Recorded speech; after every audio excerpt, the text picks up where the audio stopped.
Maybe we should just break up. Ambrosia's words cut like a knife as she pulled away from Caleb. It wasn't what she intended, but they stabbed at his heart all the same. What are you talking about? Why would you say something like that? I can't keep doing this. The long distance is killing me. Caleb let out a long, slow breath. He knew what was coming next. This wasn't the first time this conversation had played out. He reached for Ambrosia with the vain notion that hugging her tight would make her forget how hard this relationship was at times. It's not fair. Not to me, not to you, not to your family. That's not what I was going to say. Really? Because these don't sound like your words. This sounds more like your mother speaking. He pinched his eyes shut, knowing he shouldn't have said that. Did you really just call me my mother? I am not my mother. I am not becoming my mother. Caleb opened his mouth. He really wanted to lower the temperature, but he couldn't help himself. He was frustrated. He'd flown across the country to visit her for the weekend, just to be greeted by this? Have you looked in the mirror recently? You're an asshole. She caught a glance of herself in the bedroom mirror as the words escaped her lips. Am I becoming my mother? Babe, I was kidding. I'm sorry. Can we just hit reset? Ambrosia gave herself a final look in the mirror, then turned and smiled at Caleb, sitting shirtless on the bed. She moved toward him and leaned in close, as if to kiss him, then reached around him and grabbed her wide-brimmed straw hat. She stood without a word, put it on, and marched out of the room. Slam! Caleb shuddered as the slamming door shook the walls. Damn it! He sprang to his feet and charged after her. Wait! He caught up to her in the front yard, keenly aware that he was out of his comfort zone, surrounded by waspy New England types. Luckily, her mother was out and the neighboring old money mansions were mostly out of earshot. Babe! Ambrosia, seething, spun around. What? What can you possibly say that makes all this better? That makes long distance, and arguing constantly, and sitting on the phone for hours with nothing new to say to one another, and marry me. Caleb dropped to one knee and grabbed her hand. Ambrosia let out a sharp little laugh of surprise. You can't be serious. Why not? You don't even have a ring. I have this, as if he'd actually thought about this scenario before he pulled the beat-up plain old ring off his own hand and slid it over Ambrosia's left ring finger. You can't propose with your grandfather's old ring. Her words hinted at an impending rejection, but the tears starting to form suggested otherwise. It's just a placeholder. I'll get you a ring, any ring you want. You can have your pick of all the rings in the universe.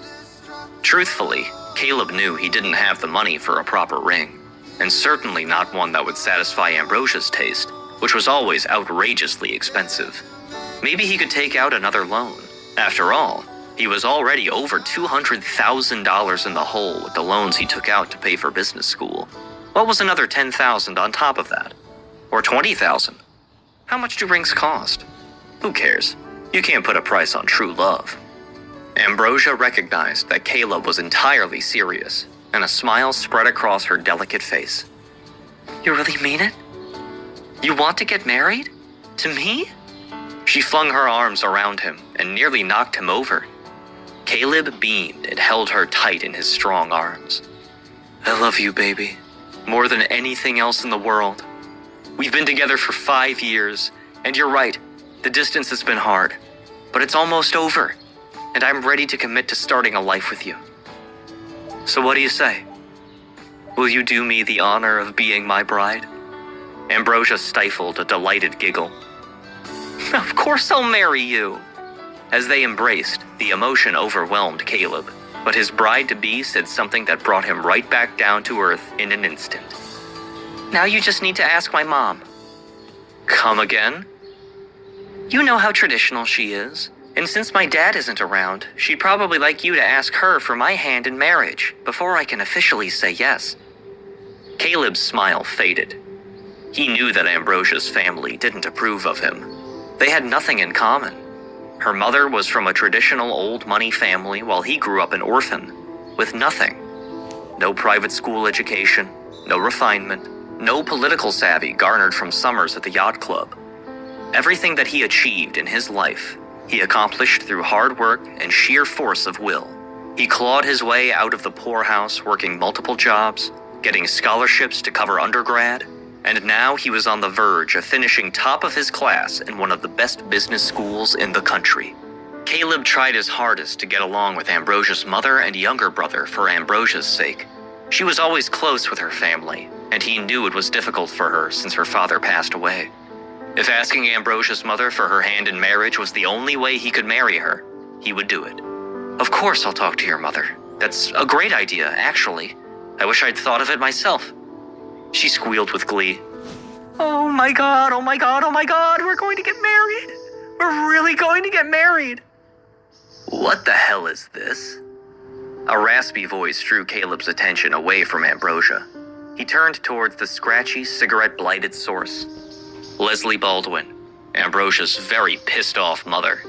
Ambrosia's family home was large and ornately decorated, full of priceless antiques, any one of which Caleb suspected was valuable enough to pay for at least a semester of business school.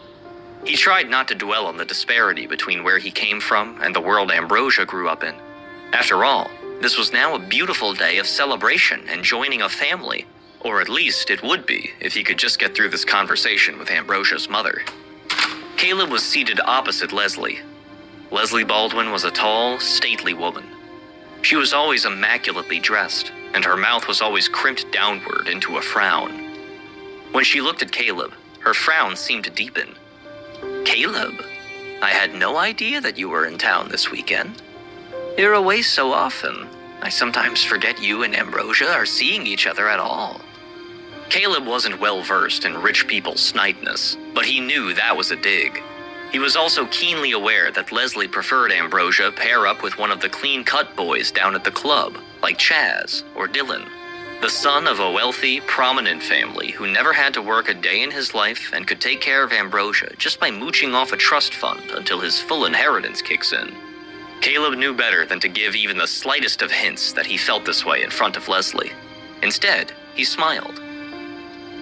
"Mrs. Baldwin, you look lovely today, as usual." Leslie's cheeks pinched upward, as if she too were trying to fake a smile, but couldn't force it through her other freshly Botoxed facial muscles. "And how long are you in town this time, Caleb? 1 day? 2? I'm sure it's difficult for you to juggle a relationship with my daughter, and school, and of course, work." She said the word work as if it were something dirty. She knew damn well that he had an internship at Goldman Sachs, and that what little money he made was spent on round-trip flights to visit Ambrosia. "I'm here for the weekend, and I'm juggling quite well. Thank you for your concern." Caleb knew Leslie was trying to provoke him, to elicit some sort of a negative reaction that she could seize upon. He refused to take the bait and snuck a look toward Ambrosia, standing in the doorway, quietly waiting. Her eyes widened with an implicit message. "Ask her already." Caleb nodded, then leaned forward, closing the gap between himself and Leslie. He cleared his throat, tamping down a sudden wave of nervousness, and began. "I'm actually here today because I want to ask you something very important. Ambrosia means the world to you. She's your daughter. She's everything. And to me, well, she's my everything, and I want to marry her." Leslie cut him off, her words heavy with disdain. It wasn't a question.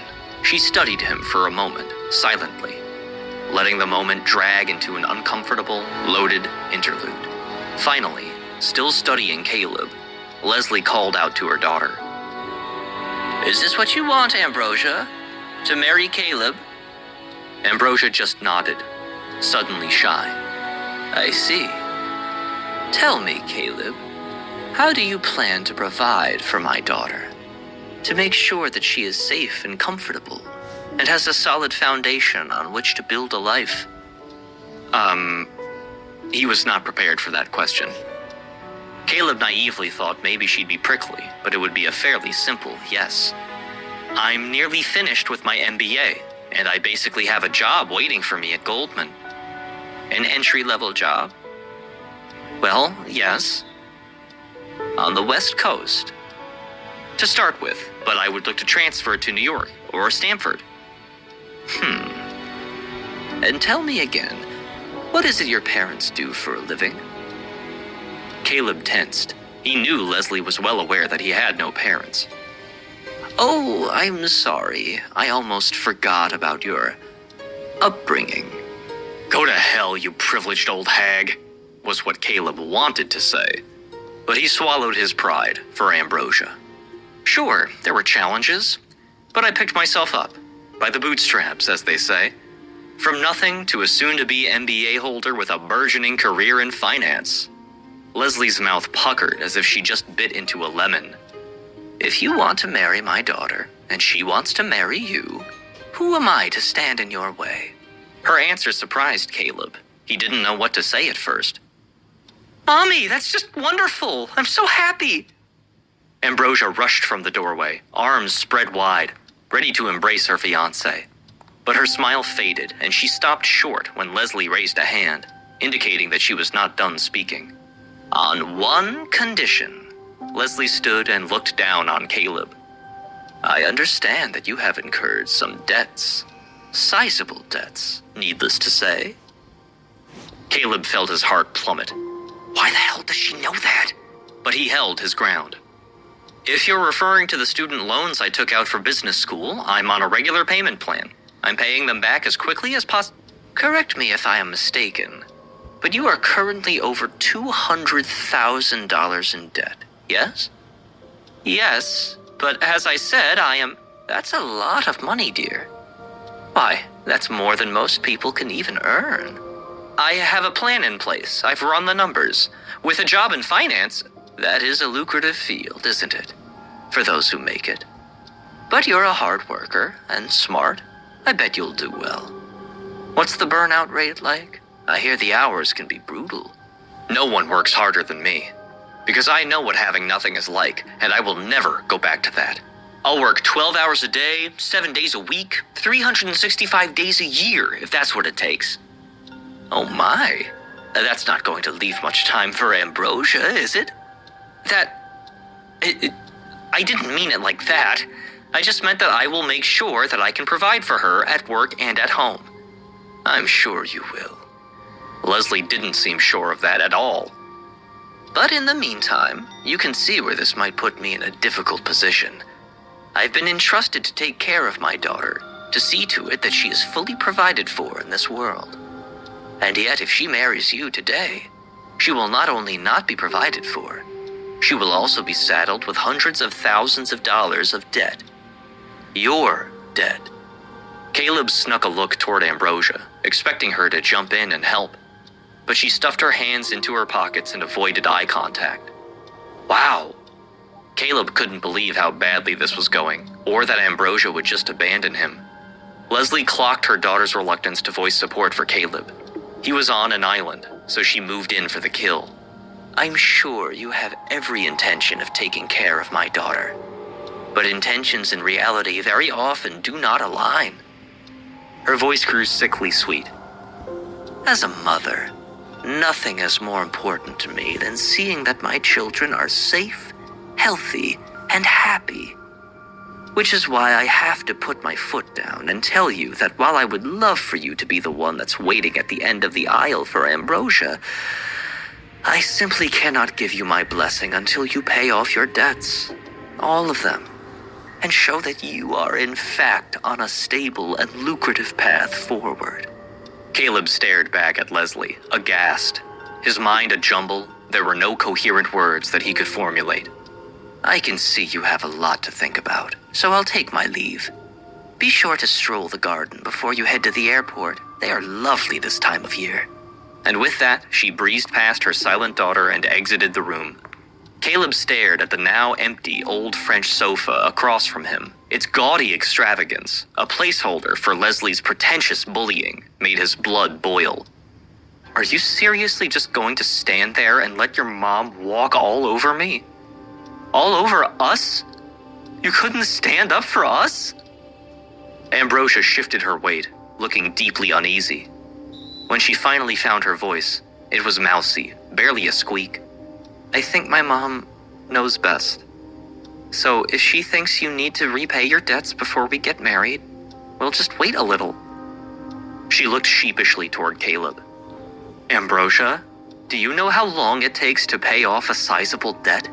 Even with a good job right out of school, I still have to pay rent, car payments, gas, insurance, food, and round-trip flights to come here. After all that, I only have a little bit to put towards student loan repayment every month. It's going to take a decade to pay all that back. Ambrosia shrugged, unable to find any words that would fix Leslie's demands or Caleb's debt. Don't you see? Your mother knows all that. She doesn't actually care about the debt. It's me. Because I don't come from a legacy family with a mansion in the Hamptons, a penthouse in Manhattan, and a yacht in Cape Cod. I don't have a fancy last name that gets me into clubs or invited to galas. I don't have $100 million estate and asset portfolio. She thinks I'm a low-born riffraff, the dregs of society. Not good enough. That's not it. She's not like that. Oh my God. She just spoke down to me like I was begging for scraps, not the man who has been dating her daughter for 5 years. And you just stood there. Caleb suddenly felt cold. 5 long years of his life, sleeping 4 hours a night, grinding through business school, working his ass off so he could secure a job after his internship, so he could afford to fly back and forth to spend time with Ambrosia. And for what? To have their entire relationship end in this one terrible, humiliating moment? He stood and walked right past Ambrosia, toward the door. Caleb, wait! Where are you going? You aren't actually leaving, are you? You're being too sensitive. But Caleb wasn't sensitive. He was numb, his mind blank with white-hot rage. He ignored her pleas to come back, and he wandered into the foyer and out the front door. He marched down the long brick-paved drive and through the tall iron gates that bore the family name Baldwin. He was so blind with fury and resentment that he didn't even realize he was aimlessly wandering off into the cold night.